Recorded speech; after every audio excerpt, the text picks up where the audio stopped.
What's up, sports fans? My name is Lucas Weiss, host of the Weesesports Chronicles podcast. We got a great episode for your Saturday special of the podcast. Two great guests. First up, Mark Spector. He is a Sportsnet.ca columnist covering the Edmonton Oilers. Followed by Eric Francis, also a Sportsnet columnist covering the Calgary Flames. In my conversation with Mark, we chat about his new book about the World Juniors and how it's had such an impact on Canadian hockey and sports culture over the years. We then dive deep into Mark's sports media career covering the Edmonton Oilers, his transition from print to digital journalism, as well as his advice for young journalists looking to break into the industry. Then my conversation with Eric looks at the possibility of an all-Canadian division and how this impacts the Calgary Flames.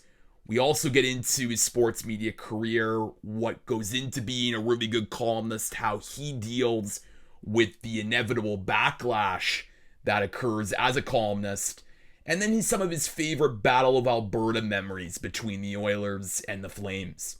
The Weesports Chronicles podcast is available on YouTube, Apple Podcasts, and Spotify, so make sure to like, rate, watch, and subscribe to all three of those channels. It's a great episode ahead with two wonderful guests. First up, Mark Spector, then Eric Francis, next on the Weesports Chronicles podcast. All right, as I said off the top, I am pleased to be joined by Mark Spector. Mark is a senior columnist at Sportsnet.ca. He's the past president of the Professional Hockey Writers Association and the author of Battle of Alberta and his new book just out recently, Road to Gold, the untold story of Canada at the World Juniors. Mark, welcome to the Weesports Chronicles podcast. Great for you to be here. Hey, it's an honor to be here, Lucas. How you doing, man? Oh, I'm doing really well. And listen, congrats on your new book, Road to Gold. We'll get into your various career stops along the way in just a bit. But look, I mean, the World Junior selection camp is happening right now as we speak. Very close. I mean, in Red Deer, Alberta, the tournament's occurring in Edmonton. Of course, Team Canada's defending gold medalists, but this year so different because, of course, the COVID-19 pandemic. Mark, maybe just start with what compelled you to write a book about Canada's holiday tradition unlike any other? Well, it has become exactly that. It's really become a Canadian fixture. I guess looking back, I'm old enough now, Lucas, that I remember a time when it was something you kind of read about in the third page of your newspaper, and you might find the gold medal game on TV. If Canada was in it, CBC would show it, and it would be this grainy, visual out of some European country, and it was really nothing. Back in those days, in the early '80s. Guys would turn it down if they didn't feel like going. They'd go, well, why do I want to go to this thing? Why do I want to play for Team Canada? I think today every Canadian kid grows up watching every single game. Like you can watch Denmark play Norway if you want, and B, we grow up with every young hockey player. It's the biggest honor and the hugest goal of their life to play for Canada at the World Juniors. They would never turn it down. It's come such a long way. I guess my point would be that for a tournament that really got started for real, back in the 70s, there's a long history that I think a lot of the newer generation doesn't know about. So when I wrote the book, it's not just a compendium of this happened in '84, and then in '85 this happened, in '86. That's been done before and done very well by Garrett Joyce. What I did was I just tried to give you some history that hopefully you didn't know, and tell you some stories that you might have heard about, but maybe you hadn't read fully about. And hopefully giving you, 14 or 15 chapters where you're going to read them and go, man, I'd heard of that punch up in Piestany, but I really didn't know how it went down. So hopefully I can deliver on some stories for people who love today's World Juniors and maybe didn't know as much as they thought they did about yesterday's World Juniors. Well, I think it's very important because I know for me personally, I mean, look, it is a holiday fixture in our household, and I certainly remember the domination of the 2000s, where, Sidney Crosby's team and that epic shootout against the Americans overseas with Carey Price and Jonathan Toews. But I would argue, Mark, that the tournament itself has gotten a lot better just because of the fact that the teams and the countries have become a lot more deeper in terms of talent depth and whatnot. How would you compare and contrast, I mean, just from your experience writing the book to the quality of the tournament right now that we see on our television screens? Well, listen, when the whole thing started, the Soviet Union, right, not Russia, the Soviet Union dominated the thing like crazy. No one could beat them. And then we got into the sort of early 2000s where Canada medaled in 19 out of 20 tournaments, Yeah. and played in 20 years. They were in 16 gold medal games. So, we dominated for 20 years. And now we're in this crazy time when, no one's really dominating.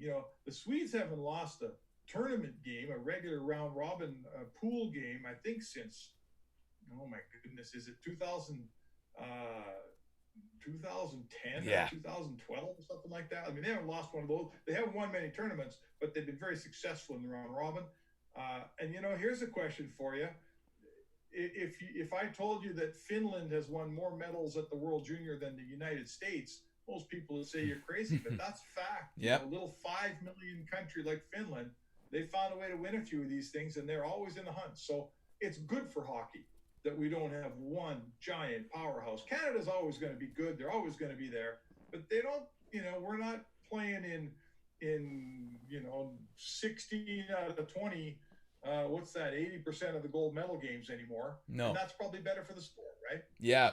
No, I think it's just better quality for just the whole tournament. I mean, obviously, Canadians want to see Canada win gold every single time, but I just think for, looking objectively, I think having other countries like a Finland being competitive is good for the tournament. But this year's World Juniors is going to be really unlike any other. I mean, they're already starting training camp and selection camp, pardon me, and it's a month-long selection camp. There's 46 players there, and I think the fascinating thing about this camp, Mark, is that there's 27 first-round draft selections in the camp, and they're going to have to cut some really good players. So, I mean, it's going to be really fascinating to see. And then, of course, with no fans in the stands, Canada's World Juniors are always packed with fans, and it's always a raucous atmosphere. So it'll be very interesting to see how the young kids adapt like the rest of the world has adapted to the COVID-19 pandemic.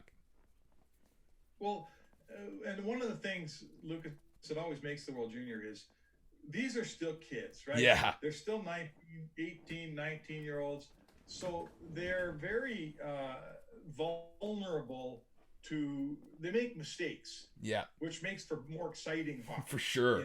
NHL coaches wreck the game because they basically try to take every mistake out of the game, and mistake-free hockey, frankly, is dull. Mm-hmm. So World Junior hockey is not that. That's what makes it so great. Is guys make mistakes out there, and why do they make them? Well, they're when you have a full house in Canada, right, and you've got 19,000 people, all cheering for Team Canada, there is a lot of juice in that building, and the junior player is more vulnerable to that emotion, right? When Canada scores 2 goals quickly and the crowd's just going wild in an NHL rink and everyone's cheering for Canada, not only does it lift the Canadian bench 6 inches off the seat, but the other bench full of the same age kids, they don't weather it as well as an NHL team might. They're not professionals, right? Most of those European kids have never played in that atmosphere before in their lives when they get to World Junior in Canada. And the opposite is true. When USA scores a couple quick goals on Canada, and all of a sudden that building in Toronto or in Edmonton is deathly quiet, there's an emotional swing there too. So those emotional swings, to me anyway, they breed exuberance and emotional play, which often makes for a mistake one way or another, which makes for better hockey, gives you a breakaway, gives you a 2-on-1. All of that's gone. All of that emotion won't exist in a building without fans. So what we saw with the NHL playoffs was the hockey was just as good. Like, it was NHL playoff hockey. I watched the 5 rounds here in Edmonton. It was the exact same as every other year, frankly. But what you don't get is the thrill of coming out of the gates with a couple goals and what it does inside a building, right? The thrill, the old hockey cliche of making, what do they say? We shut down the home team fans. We scored 2 goals, took the crowd out of it, right? When you take the crowd out of it, there's something there. There's some juice there for a hockey team that goes in the other guy's building and takes the crowd. None of that existed. So we'll have good hockey, but the ebbs and flows, the wild emotional moments, most of those are created by fans, frankly. And I guess we're going to have to do that for another year here. No, you're absolutely right. And certainly I know as a viewer at home, I mean, I certainly got used to the fact that there were no fans, and I definitely began to just focus on the games themselves. And certainly as the rounds went on, it got more intense, given more meaning to each of the games. But still, I couldn't help but just think, I mean, dang, like imagine if there was a full building here, how crazy it would have been. Like I think of the Leafs in Columbus in that crazy overtime thriller game, like just how crazy Scotiabank Arena would have been in that sense. And I guess for you, Mark, my question then would be is just how challenging was this experience? I mean, you've covered a lot of hockey throughout your career, but how challenging was just the experience of covering the bubble with a lot of changes and ultimately restrictions for media members? Yeah, really, really challenging to write something that you were proud of. Mm. I mean, different guys do things a different way. I'm a bit of an old school guy, sure. Been around for a while.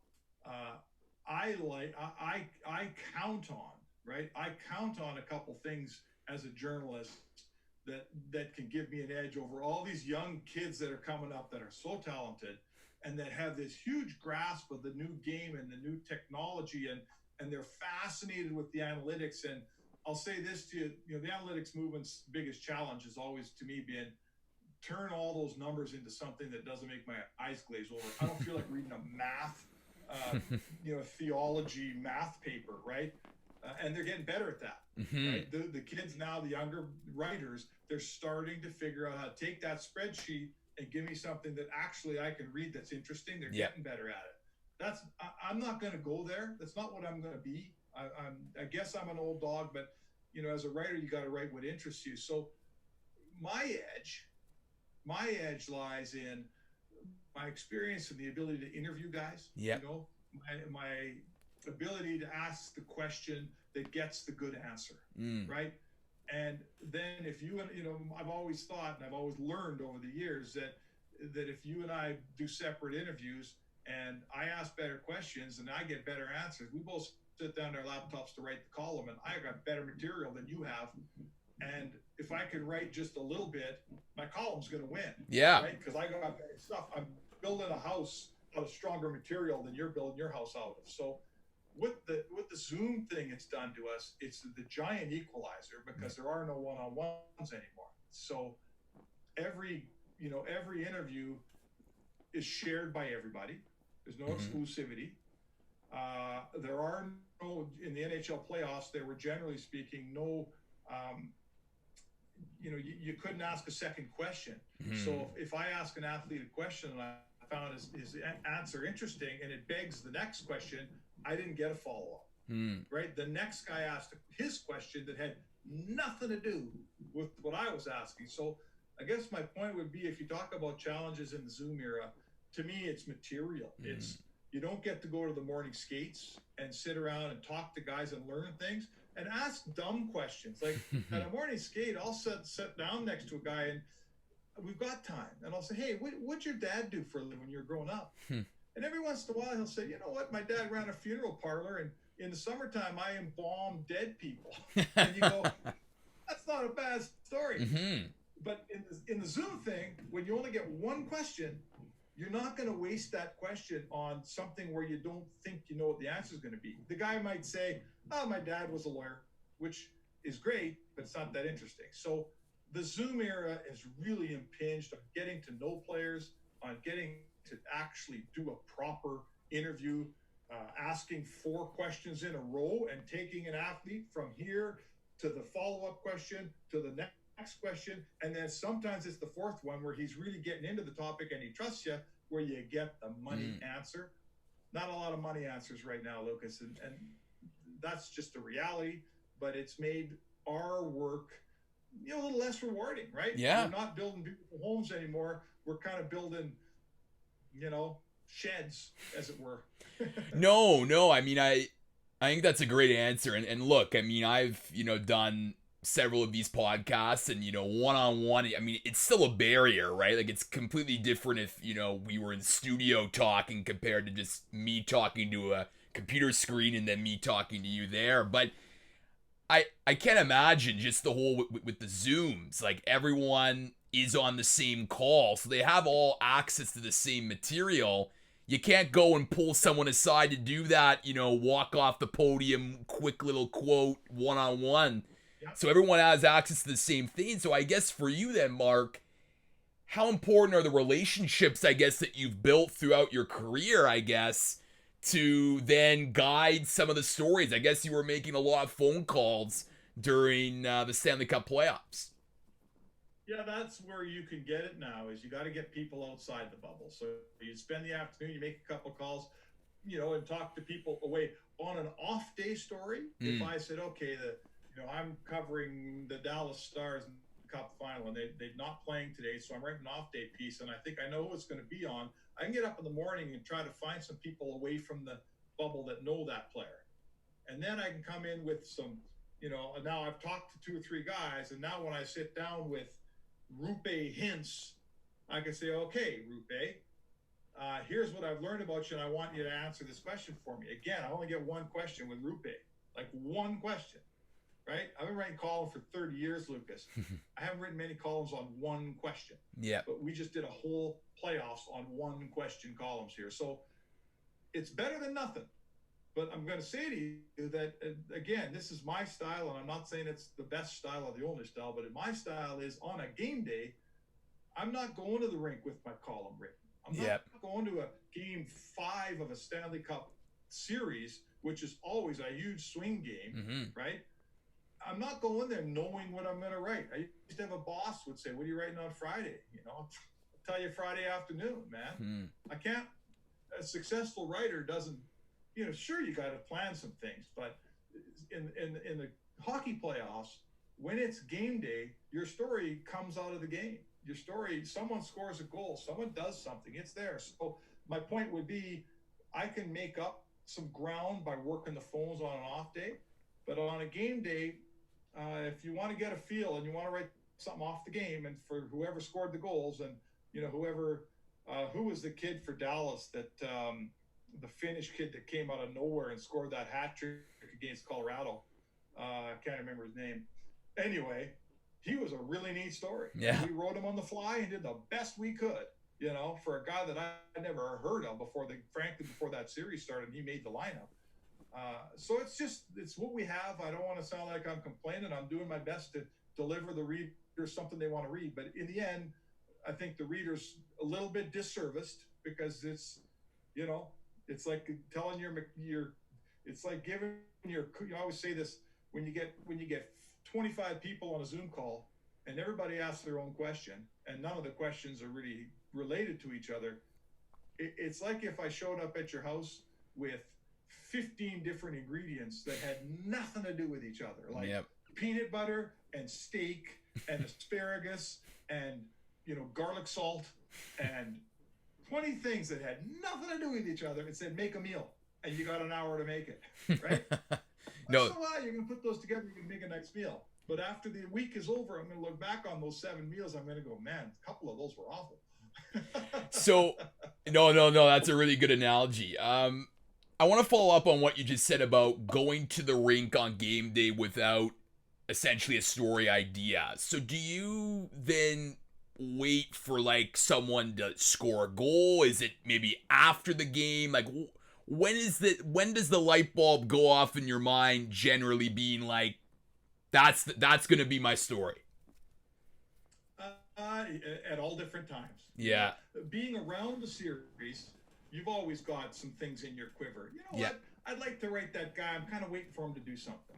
I'd like to, I like this angle. I'm going to wait for this angle. Like I like, I like how this guy, the Colorado's penalty kill. There's something in there that interests me. But what I need is a game where they kill 5 or 6 penalties, right? Yeah. You can't write it when they kill one penalty, or if they get a bunch of power play goals scored on. So every game you go to, you've got a few ideas kicking around your head.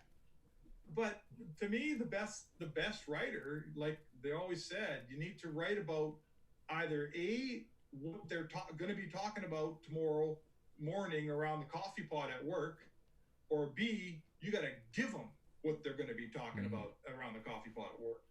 So, you can go to the game with all the best ideas in the world, and sometimes deadlines make you work, do some work ahead of time so that you can get your stuff in on time. I get all that. But the guy that goes to an important hockey game with his story half written and with his ideas cemented,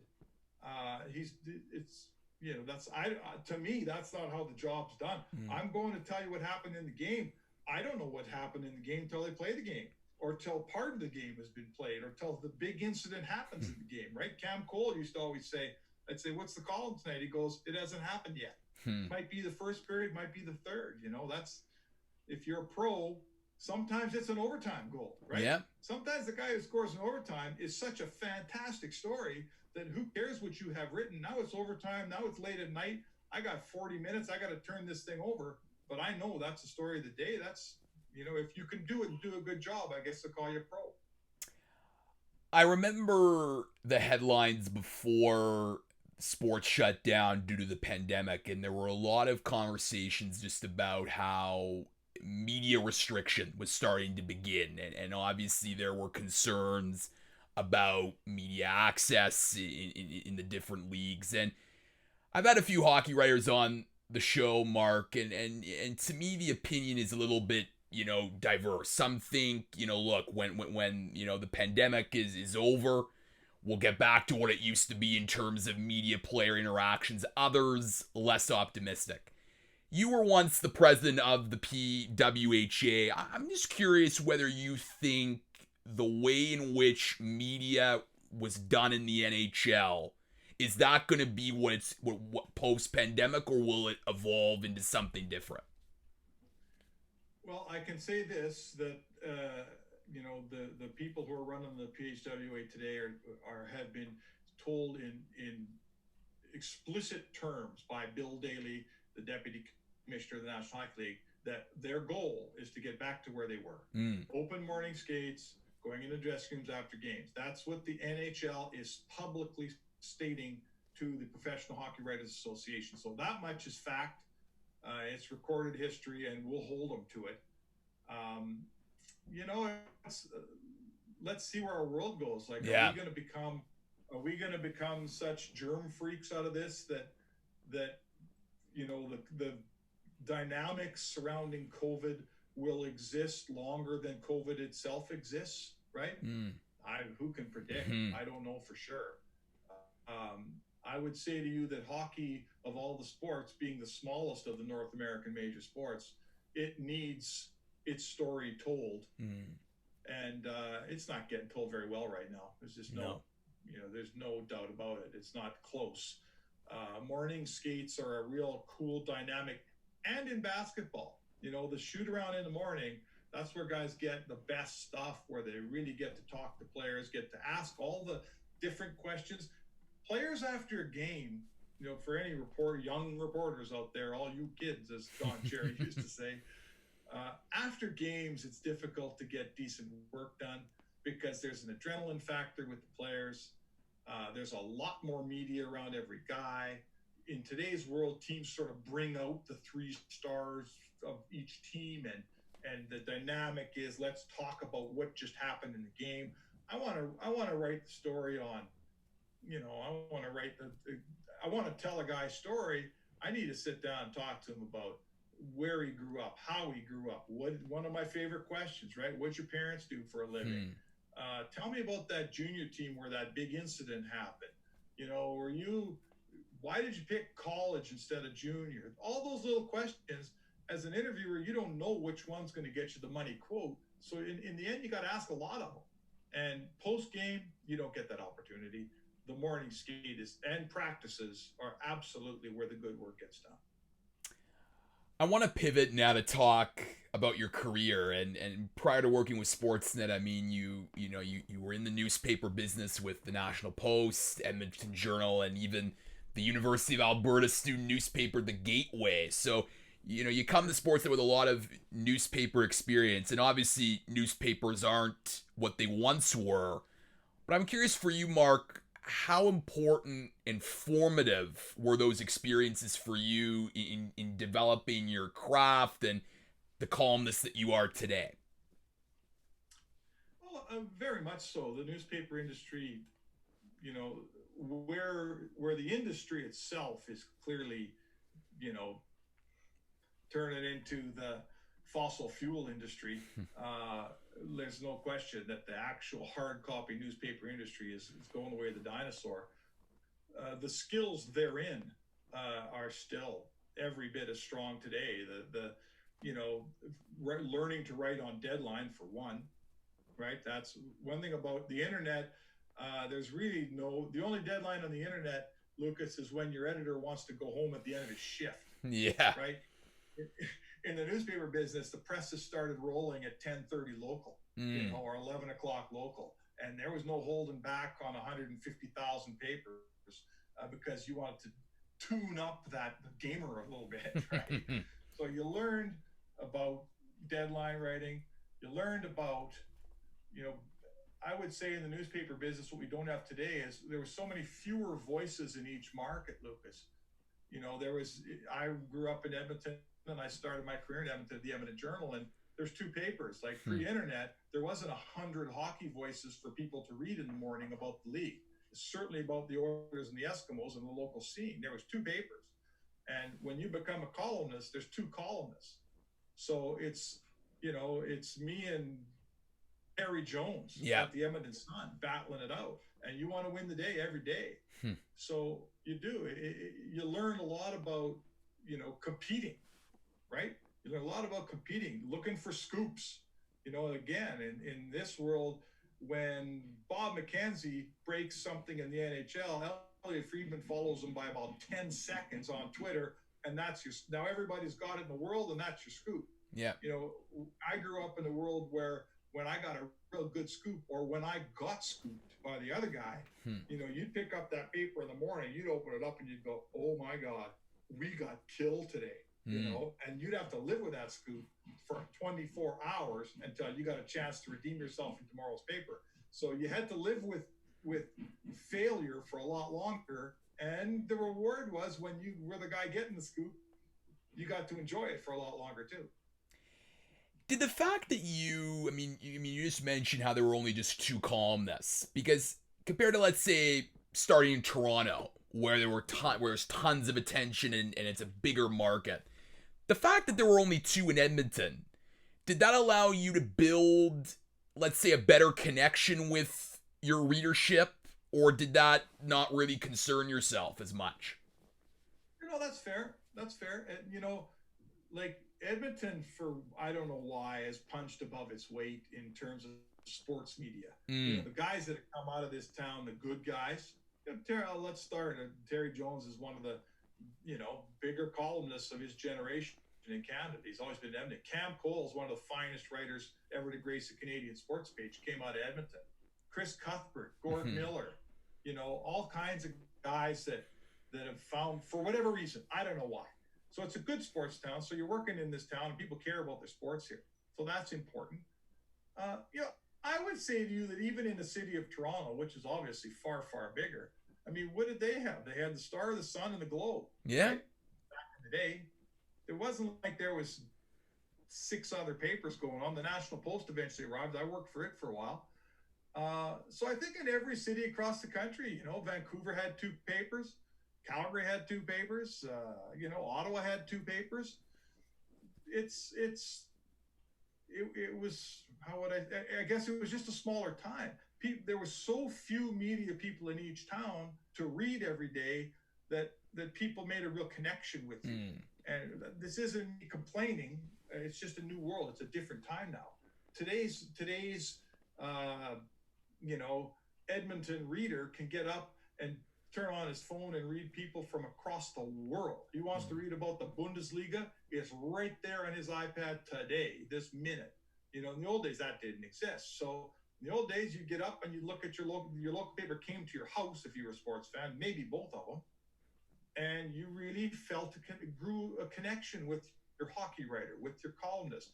And they would say, I'm in Edmonton, and they would say, man, I wonder what Cam Cole's writing today. And Cam was such a fine columnist that he brought you to his page every day, and you wanted to see what he thought every day. And that was an honor to be in that position. Some guys pull it off better than others, Lucas. But when I run into a guy that says, hey, I've read you since the gateway and I really enjoy your stuff, I mean, that means something, man. You've had, that guy's been a loyal reader for a long time. And I guess with the vast expanse of writers out there today, so too does the ability to have loyal readers shrink, right? Because it's almost like supply and demand, isn't it?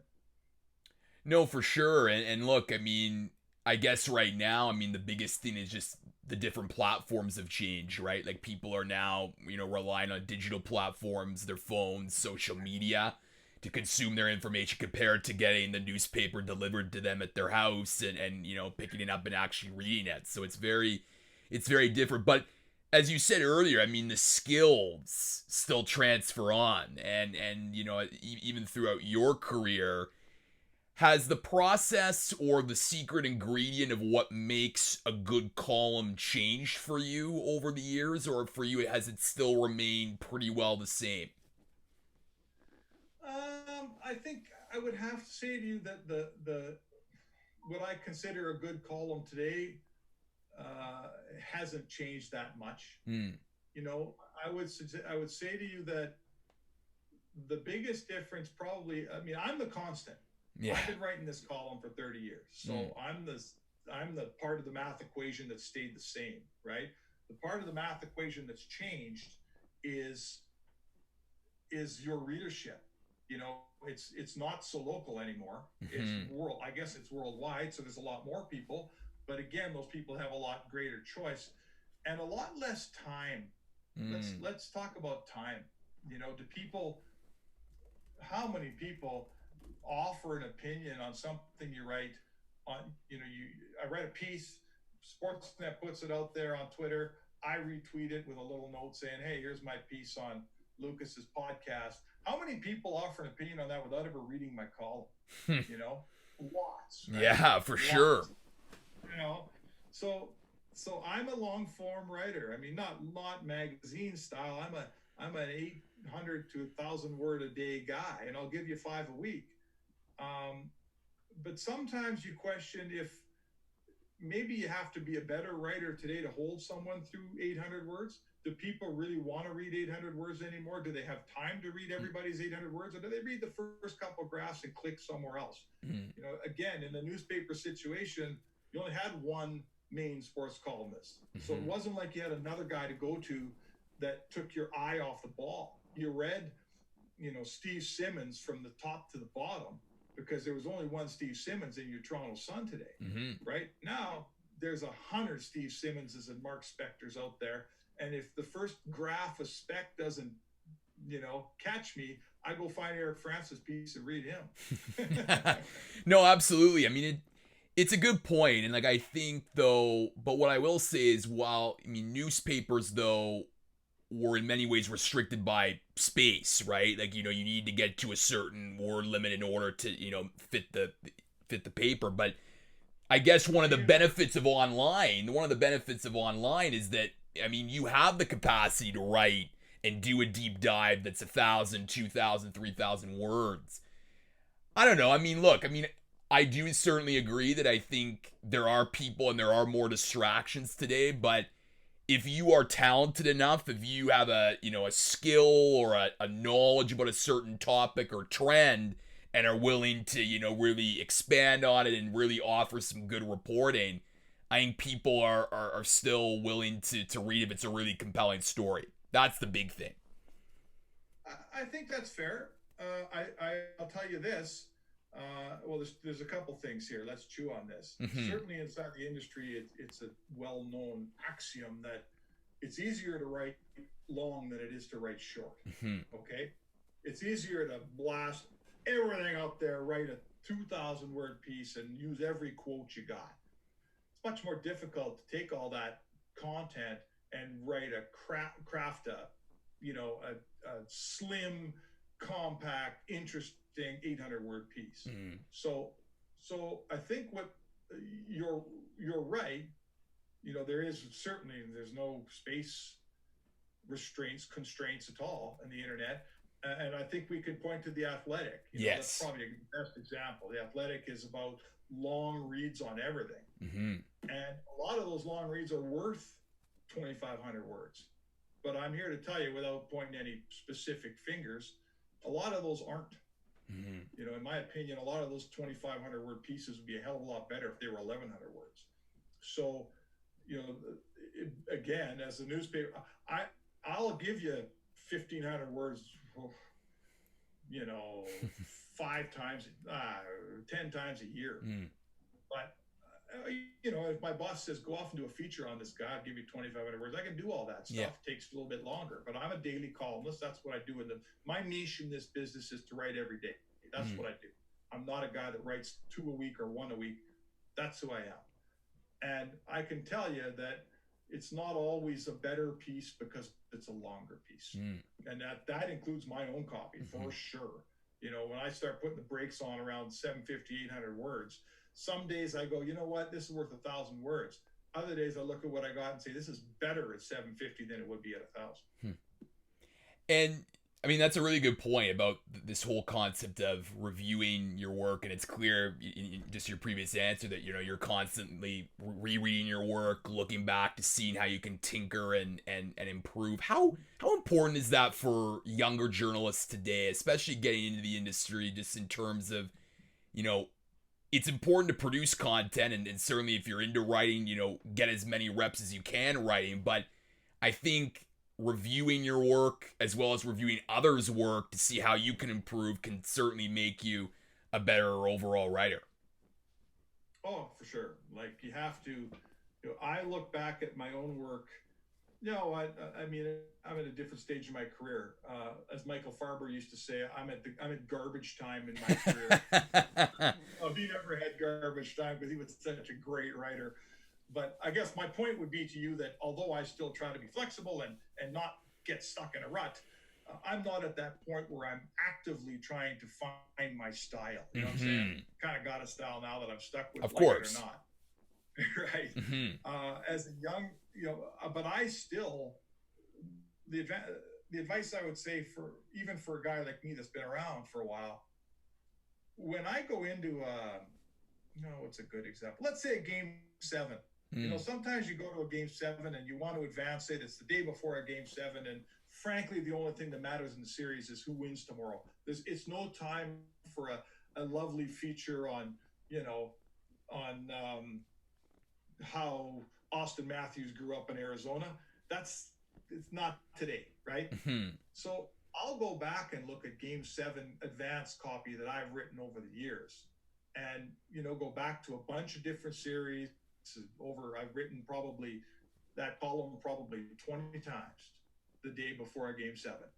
And you look at what you wrote and you look at how it's come along. And I'm telling you right now, I'll steal a quote from something Jonathan Taves said in, 2011 because the reader didn't read me then. And if he did, he's forgotten about it. So as an older writer, I'll still look back at my stuff all the time to see what worked and what didn't work. And as a young writer, read your stuff. I know how painful it is the next day.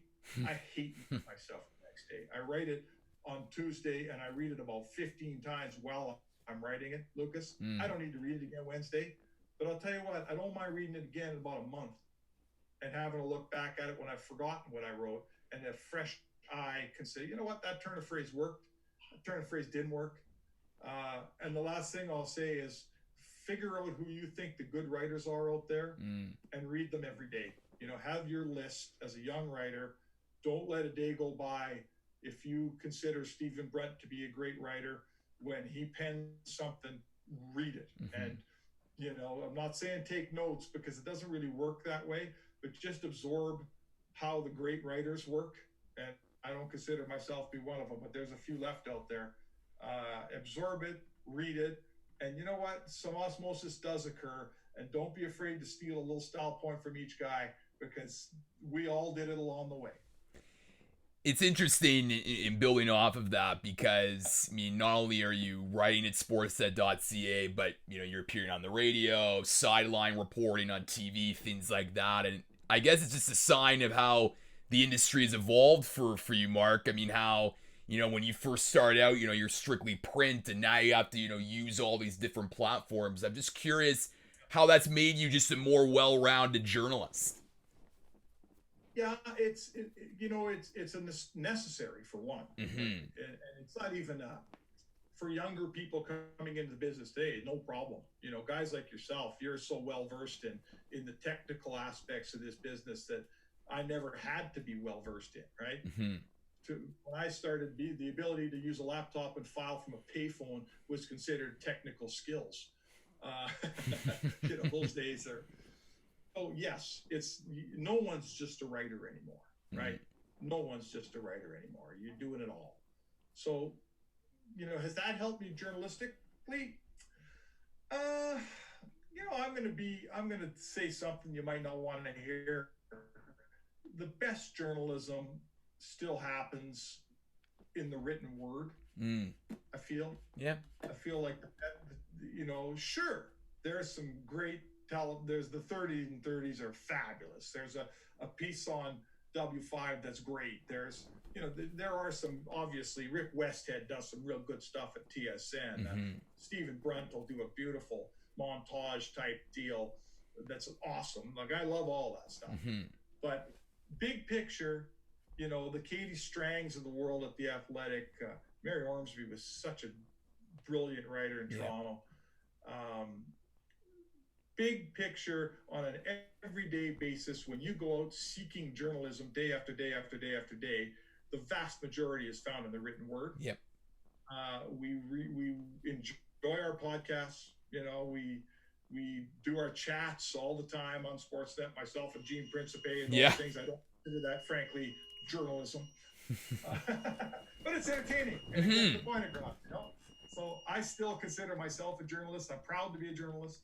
And even though the guys that do the written word thing aren't always the highest paid or get the most notoriety, I'm still proud to count myself among the ink-stained wretches, Lucas. No, absolutely, as you should be, because I think that writing is the hardest one to master, to be honest with you. Like, I think, you know, some of us, you know, you're born with the good pipes, you're born with the good voice or things like that. And I mean, you see a lot of writers like yourself, Shai Davidi, Michael Grange, who, you know, have gone from the print to, you know, TV, and you can master that and learn that on, you know, on the job. But like, it takes years and years for the written word to be, you know, really up to par. And I believe it's the hardest to master, but once you do, I think it's also the most fulfilling, like you previously said. Well, one thing that I will say that's really been a happy happenstance throughout COVID, you know, when we all got limited, they stopped playing games and they stopped doing live interviews. And the guys that needed a camera and a microphone in front of a player or a personality to get the job done, they couldn't work. You know, you just couldn't work, right? So Sportsnet and Sports really leaned on its digital content at our place. And I was, you know, obviously pleased, because it's, you know, there's a lot of layoffs in our industry throughout COVID. It's not pretty. I'm happy to be able to say that I was able to work, you know, even when they stopped the league on March 12th. We wrote a ton in the rest of March and in April and May and June. And then the season started up in July and worked 5 rounds of playoffs. And now they're sort of leaning on us for stuff still, because you still can't really interview a player that well. So it has lasted, right? In the end, you know what? Throughout this COVID, while a lot of things have ceased, the written word has soldiered on, and I'm happy to see that. Speaking of the written word, you wrote a really impactful column recently, you know, talking about the late Joey Moss, who I know meant so much to so many in the city of Edmonton. I'm just curious. I mean, for those my listeners who may not know who Joey was, and just how important was he for the city of Edmonton all throughout the years that you covered the team? Well, you know what? He became everyone's, everyone. I don't know, everyone's little brother. Is that fair? Yeah. A city's little brother. Even though he was, I believe, 57 when he passed away. Certainly, as a journalist, you walk in the room and Joey was always there with a kind word, a hello, how's it going? Just that as players changed out, as coaches and general managers changed out, as the Eskimos went from champions to not so champions, the Oilers, same thing. The one constant was Joey Moss. And, did we take Joey for granted? You're damn right we did, right? Because he was part of the furniture. He was just there every time. And, did I ever write a nice piece on Joey while he was alive? I'm foolish enough that I can say to you I did not. And writing him was an honor upon his passing. But, Joey was just, on one hand, there was nothing special about him, and on the other hand, there was everything special, right? He was that Down syndrome kid that got a special chance to do something cool and ran with it. And it's just, did he ever have a bad day? He might have. I was never around for one. So, he became, in the city of Edmonton, maybe it's a bit of a local story. I know he went national, but I would say to you, I'm not sure there's a person that ever did more for how the rest of us look at Down syndrome people than Joey Moss. I'm not sure anyone ever made more progress in terms of, just what we feel like a Down syndrome person can do, right? A challenged person we can hire them, they can do the job. They can do everything that we can do. And I'm not sure everybody thought that until we watched Joey Moss do it for all those years. No doubt, and to me, my biggest memory was like the 2006 Stanley Cup Final, Edmonton, Carolina. Seeing him passionately sing the anthem as he often did, but boy, that gave me chills. Not when they went to the Oilers and the Hurricanes. It was quite moving to say the least. But last question for you, Mark, and I asked this to your colleague Eric Francis down in Calgary, but. Battle of Alberta, you've covered a lot of memorable meetings. What's your what memory stands out to you and why? Oh boy, that's a good question. The best one? Well, I'll yeah. tell you what, I wrote a book on it. Available at the finest bookstores near you. Nice. I don't think it's a question that gets answered with one moment. I was at the game where Steve Smith scored his own goal. I remember Gretzky coming down the wing and blasting that puck over Vernon's shoulder. I recall Dave Brown fighting Stu Grimson twice, once in one game and then one again in the other. A moment. You know what? It's come back finally with that, and I applaud Matthew Tkachuk. He's got the black hat on now down in Calgary, and this wrestler was just dying for someone to strap that black hat on and be a heel, right? He's the heel. And he's really caused this thing to alight again. So I'm an Edmonton kid, grew up watching it. I'm not gonna say that there's one moment that there's so many moments. I can't pick one over the other. But I guess what I'll say is, what became clear over the years is the Oilers were better. Yeah. The Oilers were just a better team. They had 7 Hall of Famers, including Glenn Sather. But Calgary was so good that they took Edmonton's level, which was already here, and they made it go to here, right? Edmonton couldn't get out of the Smythe without beating, frankly, the second best team in the NHL a lot of years. And once they got past Calgary, they tended to just cruise. They barely lost a game to the Norris division in all those years. And their Stanley Cup finals outside of a 7-gamer with Philly, they did pretty well in them. So it was Calgary doesn't get the credit for being as good a team as they were. And Edmonton sort of quietly, privately loved the fact that Calgary pushed them to the end, couldn't quite beat them, because there wouldn't be 5 Stanley Cups in Edmonton if the Calgary Flames weren't the organization that Bob Johnson and Al Coates and those guys built them into. Mark Spector is a senior columnist at sportsnet.ca. Mark, thanks so much for coming on today, the Weesports Chronicles podcast. It's a pleasure to be here. Thanks for having me.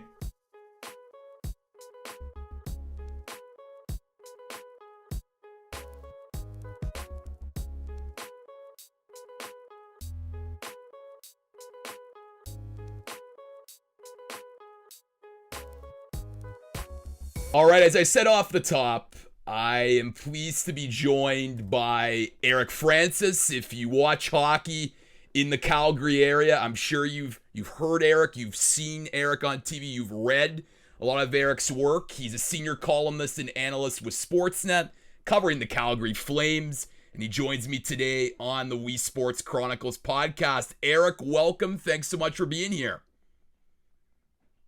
Hey, thanks for having me, and congrats on all your success. You've got quite an interesting cachet of guests over the last little while. I'm sorry you're going to ruin it with me and Spec. Well, hey, listen, got to have a Battle of Alberta edition of the podcast at some point, and what better way to do it than in November? And hey, in a normal season, Eric, I mean, I'm sure it's, you're 1 month into the season, you're getting back into the swing of things, but this year's been so different for a multitude of reasons. How have you sort of spent these last, few months where normally you'd be covering hockey, but now it's the off season and awaiting the 2021 season? Puzzles, my friend. I've been doing 1,000 and 2,000 piece puzzles. It's pretty pathetic, is what it is. My honey-do list has been completed for, good Lord, maybe 6 months now with this pandemic. No, it's an interesting time. I'm spending more time with my kids, my family. That's not a bad thing. I don't miss the travel, although I do feel privileged to be traveling all over the NHL. I mean, that's a fun gig, and I don't, I would love to be doing that right now, but in the absence of that, getting stuff done around the house, including puzzles, which again, like I said, is pretty pathetic. So are you like, so with puzzles, so are you like, has your speed gone up? Has your efficiency increased? I mean, what are the sorts, what are your favorite puzzles these days? Yeah, the technique, I think my technique has probably improved. Sure, my perseverance. I think I'm a little bolder now. I'll tackle puzzles that I before would look at and shudder. I've always secretly liked puzzles, but you never can do them without guilt. When you're doing a puzzle, it's the biggest time waster out there, in my opinion.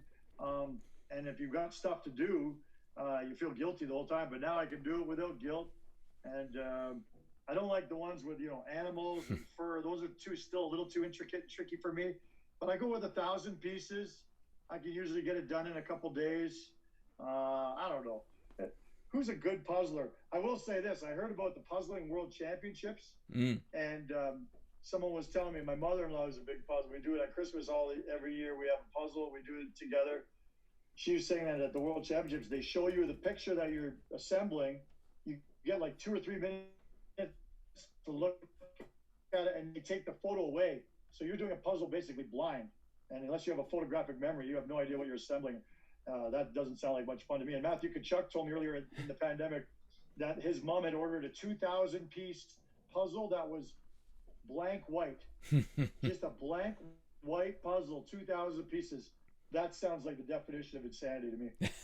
And I know your Twitter bio says that you're a big golf junkie. So how's the golf game been? Have you been able to get and hit the links or not these days? Well, Lucas, in Calgary right now, it's snowing. I'm shoveling the driveway before I talk to you. So I don't want to really talk about that. But that's the interesting about this. We, Spec and I, and people in our industry, we usually get our summers off. We usually get 2 or 3 months off. If you live in Alberta, you usually get 4 or 5 months off because as soon as your team's out of the playoffs or the regular season, then you're free. Because I golf 5-6 days a week, that's an easy jump to make from the NHL to my golf passion. With snow outside, I can't go to that. And that's what's really, really changing my, it's really hard because, changing my lifestyle tremendously. Again, first world problems. Yeah, for sure. Yeah. usually I can fall back on golf. I'm not big on simulators or anything like that. So I have taken up another hobby. I'm following the F1 for the first time. Oh, right on.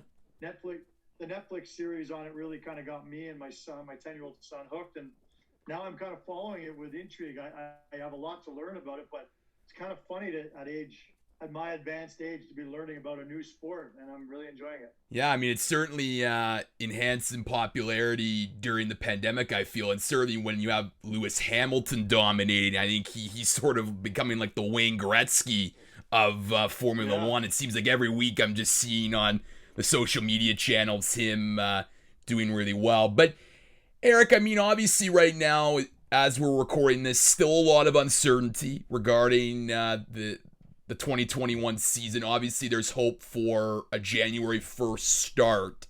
There also is rumor of an all-Canadian division, and I'm curious your thoughts on being able to have the opportunity to cover that, because I think for hockey fans, certainly in different parts of the country, are used to the classic rivalries: Calgary, Edmonton, Toronto, Montreal, where I'm from. But now, I mean, it'd be really unique to see like Calgary, Toronto, maybe a rivalry form there. TJ Brody against his former team. I mean, just your thoughts on the potential of an all-Canadian division. I just published a column on that exact thing. I mean, I think because we don't know a whole lot about how the NHL is going to look, I know the NHL doesn't know how the NHL is going to look, and they are going to do what they did in the summer by taking their time, watching the numbers around the world, around North America as they continue to spike. And then, if they continue to spike the way they have been, we won't have hockey in January. Mm-hmm. And I still don't think we're going to have hockey in January. But either way, whenever they started, I think the one thing you can take to the bank is an all-Canadian division. That border is not going to open anytime soon. And because they won't be in a perfect bubble, I can't see them getting around having to quarantine going across the border. So all-Canadian division is the one thing we do know will happen. And I know from Calgary's perspective, all 6 storylines are just so filled with intrigue. Even the one team that I would submit from a Calgary perspective, nobody could possibly care about the Ottawa Senators. Terrible team, terrible franchise, rebuilding. But you've got a brother act there. You've got the Kachucks going at each other, which is a phenomenal storyline always. So even that has some intrigue. Winnipeg Jets, I would say normally who cares? There's no intrigue here. But they just played in the play-in together. And Matthew Tkachuk knocked out Mark Scheifele. And is there going to be revenge? Is there going to be bad feelings? I mean, there are a lot of storylines. And then the Leafs are the Leafs. Wherever they go, there's tons of intrigue and storylines. Montreal's revamped. Josh Anderson is a guy who the Calgary Flames were chasing for several years. And now he's a Montreal Canadian and will play a prominent role in their continued redevelopment. And people will want to see how he looks. Paul Byron is a former Flame. He's now an assistant captain with the Habs. Anyway, I've detailed all this in the column I just wrote for sportsnet.ca on all the storylines, highlighted, of course, by the Edmonton Oilers. You may have seen there were some hijinks there last year. That Battle of Alberta was phenomenal. Got re-triggered all because of Matthew Tkachuk. And then now the Flames have gone and raided the Vancouver Canucks in the offseason, so there's great storylines there as well. And before the Battle of Alberta got reignited this year, Vancouver Canucks have been Calgary Flames' top rival for the past 2 decades. And that's because they played 4 times in the playoffs against one another. Playoffs build that rivalry faster than anyone else. But an entire season where you play all the Canadian teams, that will enhance those rivalries even more. It's going to be incredible. You spoke of the Battle of Alberta, and even, people like myself living in Toronto, we were really excited by, just every time the Oilers and the Flames seemed to play, it was filled with energy and electricity. Have you seen, a Battle of Alberta like that? Because it felt like it was like a throwback to the 1980s, just in terms of the level of intensity every game. Yeah, it's been since the 80s. I remember seeing it then, and I'm old enough to remember that, and I've covered some of that. And but not in 20 plus years have we seen the intensity. But probably the best word of all the words you could throw out is hatred. I mean, Flames fans hate Oilers fans, always have. Over the last little while, they tolerate one another because both teams are basically irrelevant. But now, because they're both up in each other's grill, we got goalies fighting. We got Kachuk and Cass. I mean, the list of combatants goes on and on. The Lucic, James Neal angle is an interesting one. But both teams are on the cusp of being relevant again, or at least both organizations think they're on the cusp of being contenders again. So that adds just another layer of intrigue. I mean, these two teams will be battling for a playoff spot in that division as they, were last year. So many storylines with the Oilers and that Battle of Alberta last year. I know they didn't play their first game in the series until I think it was January, or maybe it was Christmas, and it was about midway through the season. And then they played, I think, 3 times over the course of a month. And it was, give us more, let's play some more. And unfortunately, the pandemic cut the season short because they were still going to play again. I know one of their last meetings of the year was going to be the very last game of the season, and that would have been incredible because there would have been playoff implications. The hatred, the vitriol would still be there. I so look forward to it. I mean, they're going to play each other at least 8 times this year. If they have a 48-game schedule, they'll play 8 times. I would assume they're going to try and get more games in, so it could be 10 times, could be 12 times. Oh man, get the ambulances ready because there's going to be some casualties. No doubt, and it feels like a playoff atmosphere in the regular season. Couldn't even imagine if it was an actual playoff series in the first round, Oilers Flames.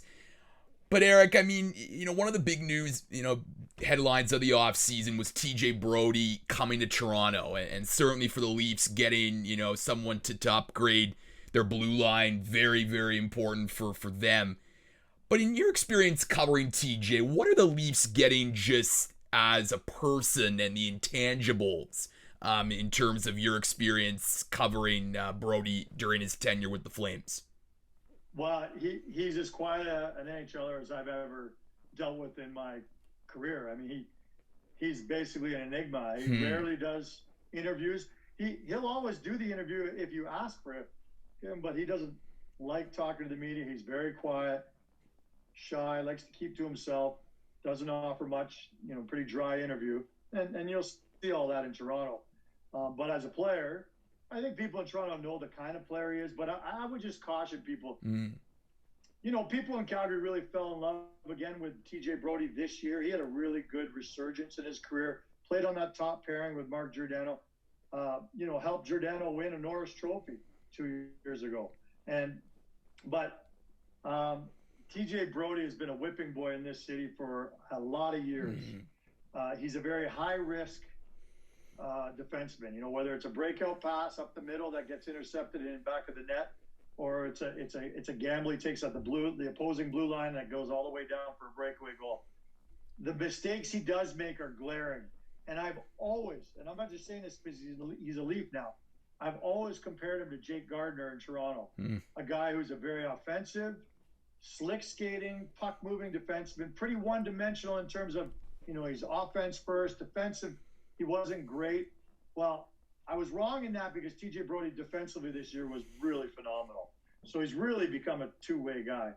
But the way that the Leaf fans used to beat up on Jake Gardiner, and from afar, I couldn't understand it. The guy put up great points, anchored your power play, all these sort of things, but defensively was a massive liability. And the mistakes he did make always came at big moments, and everybody was pointing at him going, that's on you.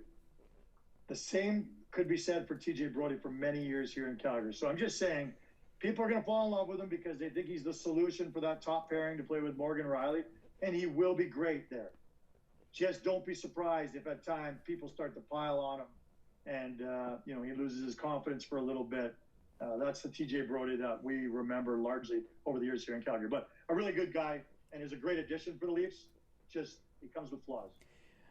I love that answer because it's measured, and it's something that I think Leafs Nation needs to learn how to be, because I remember when TJ Brodie got signed, it was literally we're going to win the Stanley Cup or it's complete and utter disaster. Nothing in the middle. So I really appreciated that answer.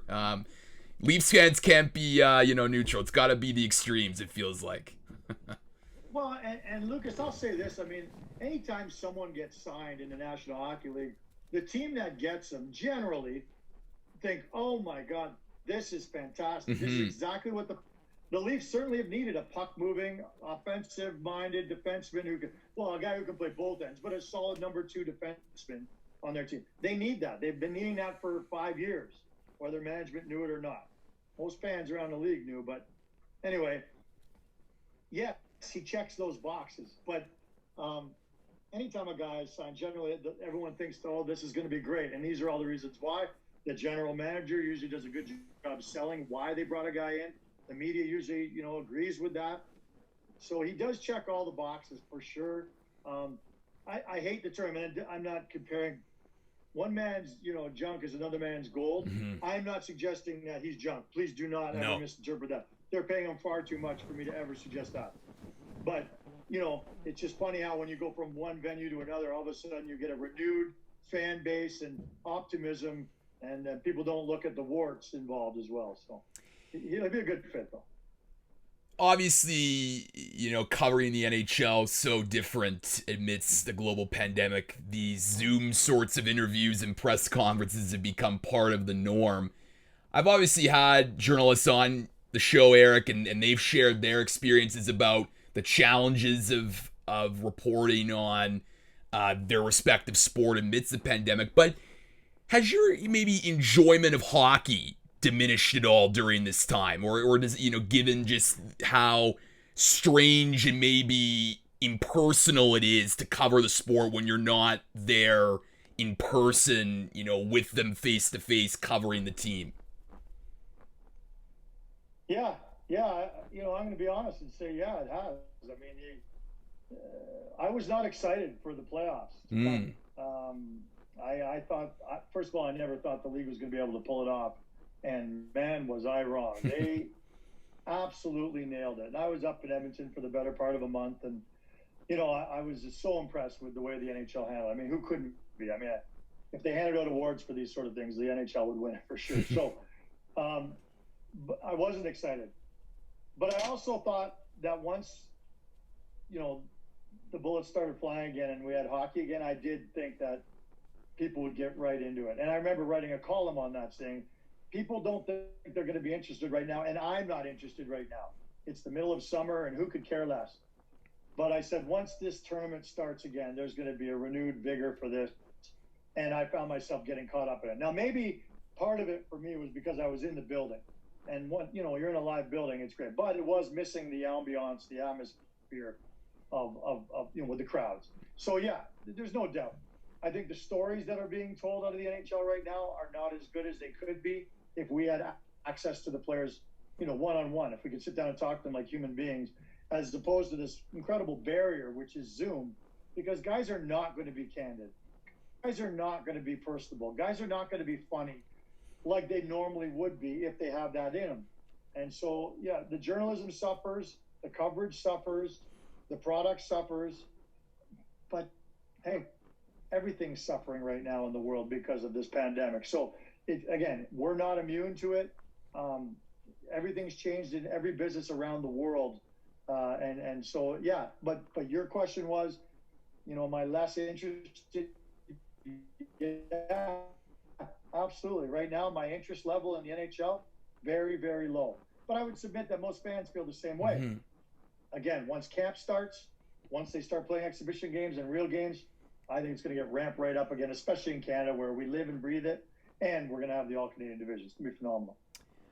I want to pivot and talk a little bit about your career in sports media. And to me, it's very fascinating, just your journey, before Sportsnet, obviously working at the Calgary Sun newspaper business and then transitioning to TV and a more digital platform. And sort of one of the pillars of your career has obviously been writing columns. And you mentioned some of the columns they've been writing at sportsnet.ca.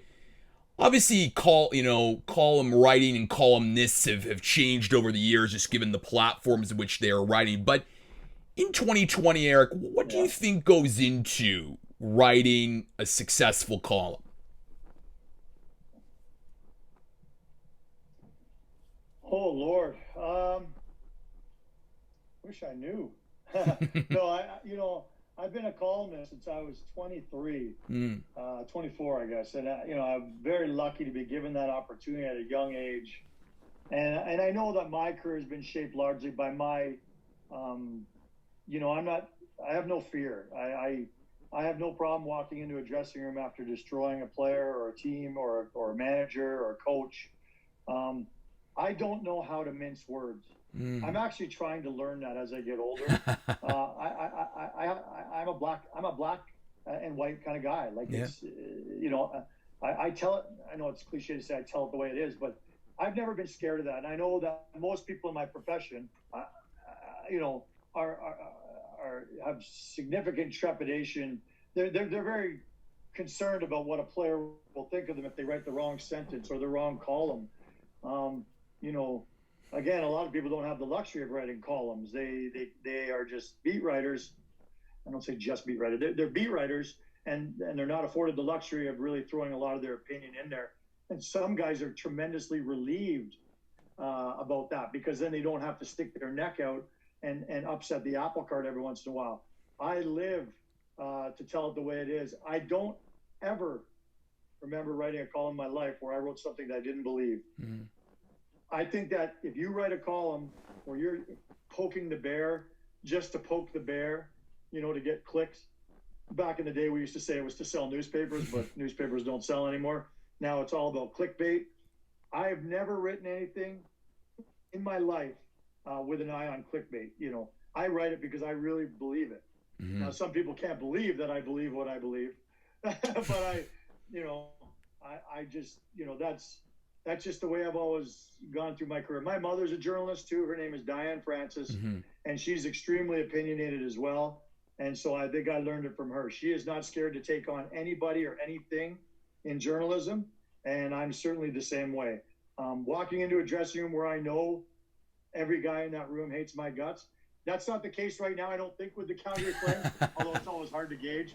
But I certainly have had many years where the Calgary Flames, for the most part, for the 26 years I've covered the Flames, they have been a junk hockey team, a first-class organization. I'll always say that, but a bad team for the most part, with some few exceptions. So people say to me sometimes, you're so negative. Why are you so negative? Well, I say, 26 years, the Flames have gotten past the first round twice in 2 years, and since they won the Cup in '88. Why should there be sunshine and lollipops and unicorns always surrounding the Flames when they're really a brutal organization as a team on the ice, again, for many, many years? So I call it the way it is. That's the way I've made my career. So I guess, sorry, to go back to your question, what makes a successful column? As a columnist, you just got to be true to yourself. If I think something is brutal, if I think something deserves praise, I'm just going to do it. And I'm not going to worry about the repercussions. I guess that's the key. Just write from your heart and tell it the way you see it. Because if you're writing something that you don't actually believe in, well, then you're a fraud. Yeah, like I really appreciate that answer for a couple of reasons. I think the whole notion of not writing for clickbait and writing what you believe is so important, because I think, unfortunately, now the way 21st century journalism is going, certainly younger journalists writing for blogs or digital media outlets, it's a great place to get your reps, but unfortunately sometimes you given the way you get paid is through traffic, some people may have the tendency to just write that clickbaity article or column rather than actually write something that's backed up with facts and context and experience. And I think your point about not being afraid of repercussions, and especially in a social media age where I'm sure you've experienced this, Eric, where you post a column and Flames Nation ain't happy, right? And they can write on their Twitter commenting, what are you writing about, Eric? What is this? Why the negativity? But I think the point of being a columnist is to spark that debate, spark that conversation. And if you can't be pointed in your opinions, I don't think you can really be a successful columnist. And I think that's true now and probably was true 20, 30 years ago. And, there are columnists that have been great Canadian columnists or American columnists who rarely stuck their neck out and gave their opinion, but they're just brilliant writers. I mean, the way they turn a phrase is absolutely just delicious to read. And I don't have that capability. I don't consider myself an eloquent writer or orator or speaker at all. I am who I am. I'm a guy who's got strong opinions and insights that I think I can bring that people don't have. Now, you bring up a great point, like people blogging, young journalists who are trying to make a name for themselves. Yeah, they want clicks. That's their whole motivator. I'm past that point in my career. Yeah. I'm not looking for clicks. I could care, it's not about that for me. I don't need to make a name for myself. I'm confidently employed. And I don't, it's not about that. What's different is these people can write these blogs and destroy someone, just absolutely eviscerate a player or a general manager or a move or a style of play or whatever it is. And they never have to walk into a dressing room. Yeah. They never have to, none of these people have ever faced these players face to face. And that's symbolic of, what I see on social media now. And I don't pay much attention to it. I'm one of the few people in my business who could care less what people say about me on Twitter and all that. And that's another thing that I think has really been key in my career. My friends, my wife, people, they're always amazed at how I could water off a duck's back. I can write a column and I'll see on Twitter I've got 500 comments and I'll know that I've touched a nerve. And I just assume that they're just destroying me, because over the years you see them every once in a while, and like people just get. I mean, some of it's actionable, really. I mean, I've had death threats, I've had it all, and I could care less. My thought is, I've given you my opinion. You can go ahead and give me your opinion. I don't really care what your opinion is. I've given you mine. You've given me yours. We're even. I never engage with anyone on Twitter because, like I said, I've given you my opinion. You've given me yours. Done. I'm not going to get into an argument with you. The other thing is, all these keyboard warriors who light me up or light up anybody, like Spector or anybody, just like they never have to go into a dressing room and look at a player in the eye, and I bet they wouldn't write the same things that they write about them if they had to face them face to face, if you know what I'm saying. Yeah. I have never in my career, this will shock some people, especially people who don't like me. I have never had someone come up to me in my entire life. And Calgary is a very smaller community, like I get recognized most places I go. I've never had someone come up to me and say something negative in my career. And I'm not lying about that. I don't wear it as a badge of honor. But if you go online, you would assume that I'm the most hated man in Calgary because of the keyboard warriors who with fake names, they'll come and light you up. I'm just saying they've never had the guts to say that to me in front of my face. So young journalists, go ahead and fill your boots and rip players and concepts. But when you have to face these people face to face, I have a feeling you'll be writing something a little bit different. So be leery of that, young journalists. You can go ahead right now and make a name for yourself by being polarizing, but that's probably going to have to change if you get a mainstream media job. And I have to, the other thing now is when I left the newspapers after 24 years to go to Sportsnet, I knew that I was the last guy in this city who had an unfettered ability to give his opinion. Nobody could ever come down on me for my opinion. I couldn't get into trouble as long as it wasn't actionable legally. Now I work for Sportsnet, which is a partner of the National Hockey League and the Calgary Flames. I have to watch it a little more. But at the end of the day, as long as I'm fair, I can be critical as I want, but I've got to be fair. And that's the most important thing. And I've always tried to be fair, but I've really got to be careful of it now.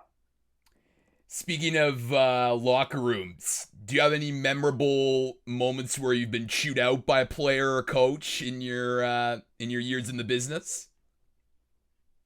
Oh yeah, and you know what? I always appreciate it, and I always tell them that if a guy rips into me, I would so much rather a guy rip into me, get it off his chest. I remember Doug Flutie did this early in my career. He was mad about something I wrote, and he just, he started screaming at me when I was in the locker room. And I said, you know what, Doug, I really appreciate it. I'm glad that I know where I stand. What I hate is when an athlete or a general manager or anybody that I have to deal with regularly just decides to hold a grudge. And you're not really sure why.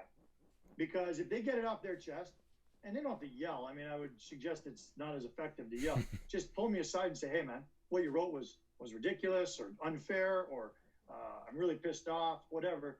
And I always thank them. I say, hey, because now we can move forward or not. Maybe we don't move forward. Maybe we never talk again.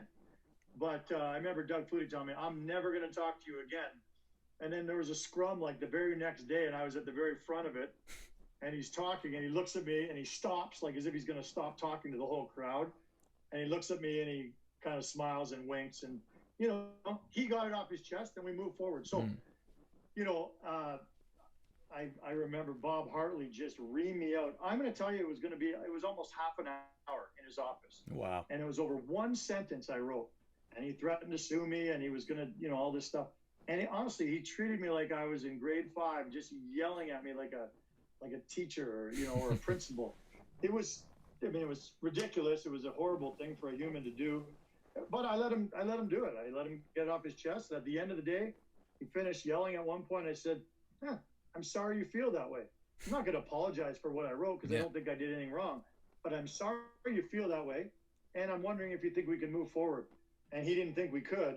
But again, a week later, because I listened to him and because we had it out, and I told him, you know, also my points on the whole thing, I think he respected me more, and we got along better than ever. So those conversations, when someone rips into you, can often be some of the best things that ever happened to a relationship. You mentioned how you obviously worked in the newspaper for, you know, almost, over 20 years with the Calgary Sun, and then transitioning over to Sportsnet, where, you know, you're now on TV, you're doing, writing on digital platforms. You mentioned earlier maybe some of the difficulties of that transition now. You may not go as hard just because of the relationship between Sportsnet and the NHL. Were there other elements, Eric, of that transition from the newspaper to Sportsnet that were challenging? How were you able to overcome those challenges? Yeah, I because I'd done so much TV before, I mean, that would be the challenge for probably some people, going from pure columnist to, I guess, multimedia guy. But, you know, I hosted a morning show here for 13 years in Calgary. It wasn't even sports. It was just a fun show on Jack FM. I did Hockey Night in Canada, the Hot Stove, for 2 years. And I'd done so much TV over the years. And so that wasn't, the transition to different medium was not a hard one. If anything, it better suited my style, because I think I can do all three a little bit. Jack of all trades, master of none, as they say. In terms of leaving a newspaper, it was time. I mean, it saddens me to say it, and newspapers are dead, and they're not coming back, and they've been dead for a while, and it was just time to get out before the ship completely sank. So it was a no-brainer for me, and to be on a team that's partnering with the NHL for, I think, still 6 more years, is just, I'm not going to say the safest. God, none of us are safe in our profession anymore, but it sure seems like the right place to be right now, and I love working on Sportsnet for sure. Obviously, look, I mean, we just touched on it, how the industry has changed so much. I mean, newspapers aren't what they once were, and opportunities are very scarce now. What would be a piece of advice you'd give to a young journalist right now trying to break into this industry? And, we've touched on it a bit, just in terms of, what it goes to being a successful columnist. But I guess you have to have a lot more skills now compared to when you got into the industry 20, 30 years ago. Yeah, back then you were either a writer or a radio guy or a TV guy, and now you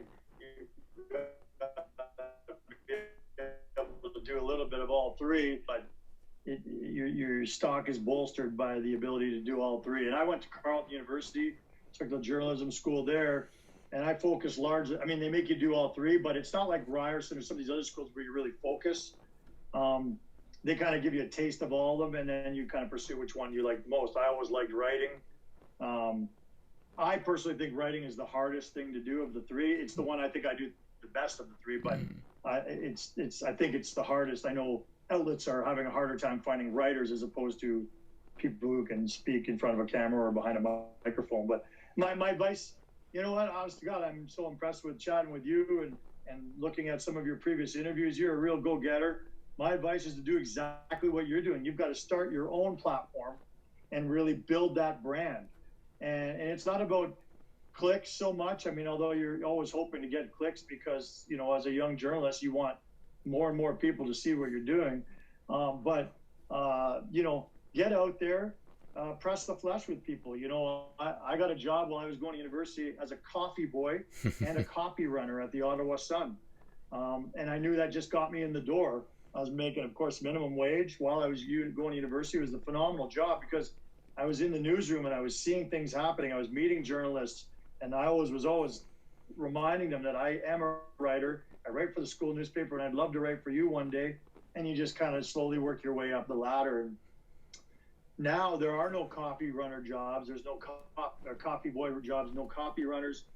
Heck, there are no newspapers, basically. I mean, you can't get into mainstream media without basically having a portfolio like yours and just showing, you used the term earlier, reps. You got to get the reps. And whether you're doing it for 6 people, or maybe it's just your mom and dad who are watching or listening, or you're doing it eventually, if you're doing a good job and as you get better with the reps, then you're going to have more and more eyeballs, more and more clicks, and it can lead to maybe mainstream media. But I don't even know if you have to go through mainstream media anymore. I mean, there are some great podcasts out there where people never ever go through mainstream media to be employed, and you can make a living, I think. So my advice, keep doing what guys like you are doing. And, the art of communication is one that can serve you well. I go and speak to journalism schools, and part of me thinks it's criminal that there still are journalism schools because there are no jobs for people to take afterwards. But I'm passionate about that world of journalism. I'm passionate about the importance of it. I think it's sad that we're living in a world where journalism is dying, and then you get people like Trump in office, and we're not going there. But the point is, you need people to keep people accountable. And but because there are very few jobs in journalism, I always tell people, if you're in this journalism class right now and you're hoping to get a job like me where you travel around the NHL, covering NHL games and going to the Olympics and covering British Opens and stuff, when I retire or when I get fired, they're not going to replace me. These jobs are not out there anymore. But the art of communication endures. And I think if you just look at the number of texts you get from friends, it's amazing how many people couldn't spell a full sentence.